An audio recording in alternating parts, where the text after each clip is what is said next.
Must be Revelation. It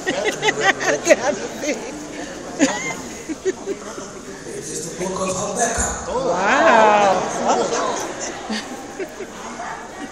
It is avoided because some cannot find it.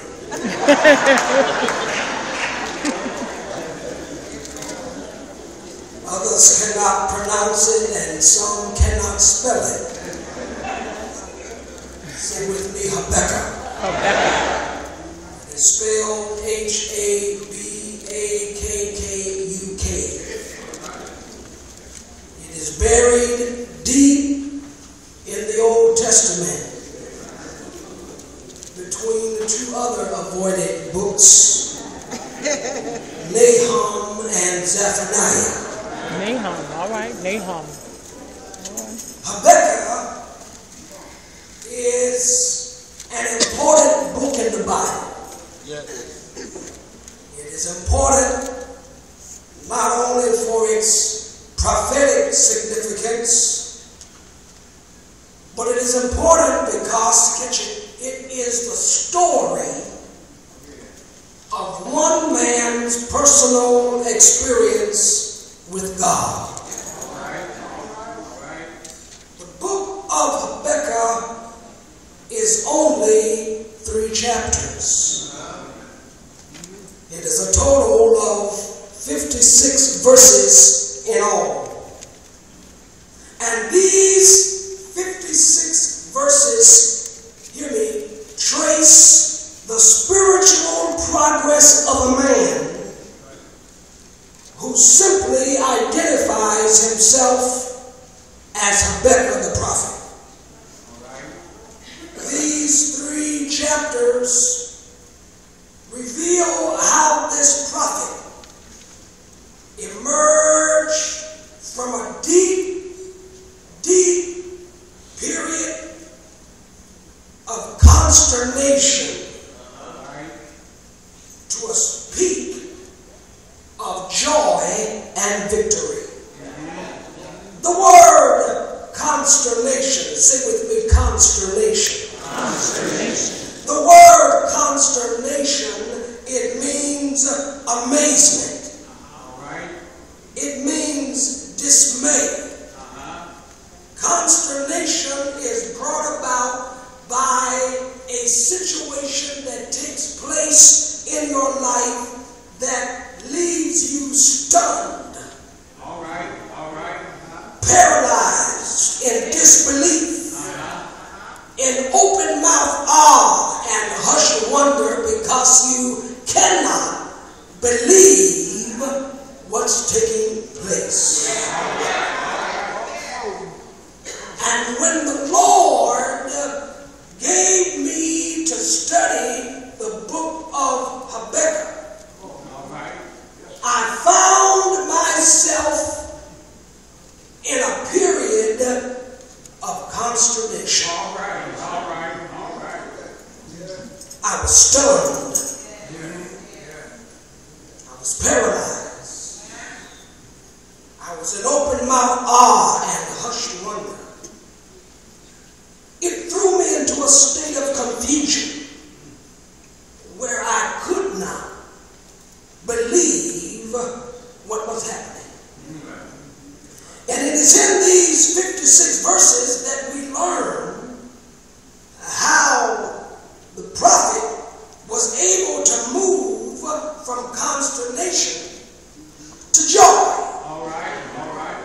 And again I say that when I gave notice to how short the book of Habakkuk is, and how short a span of time between the prophet's state of confusion and the revelation of God's glorious victory for his people, the Lord then said to me, catch it, he said, 56 verses are not long, and neither is your consternation.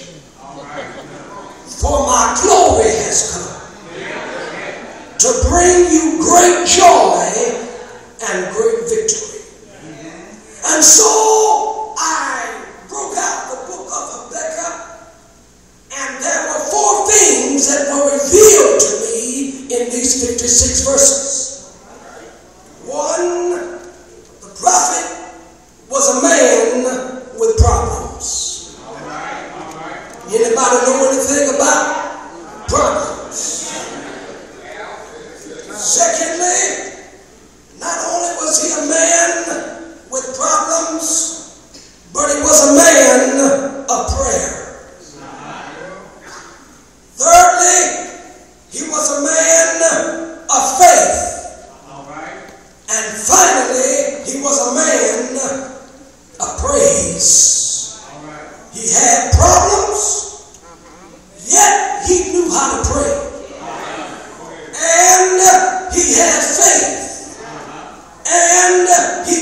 in the midst of his problem. 600 years before Christ is when Habakkuk lived.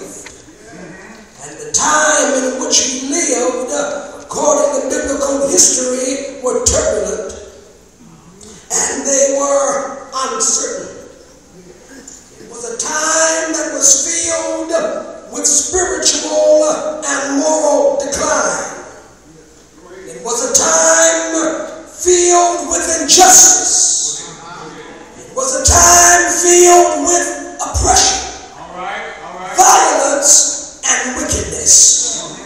The time in which Habakkuk lived, catch it, the righteous seemed to be suffering defeat at the hand of the wicked. And it was also a time of political instability and national crisis. In addition to moral, spiritual, and political bankruptcy throughout the nation of Judah, the threat of attack and war became inevitable as the armies of Babylon literally drove nation after nation into the ground.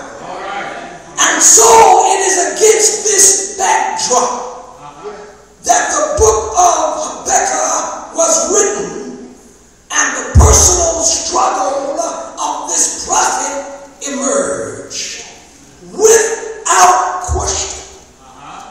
Because of all that was taking place in the land of Judah, Habakkuk became overwhelmed by the problems and drama of his day.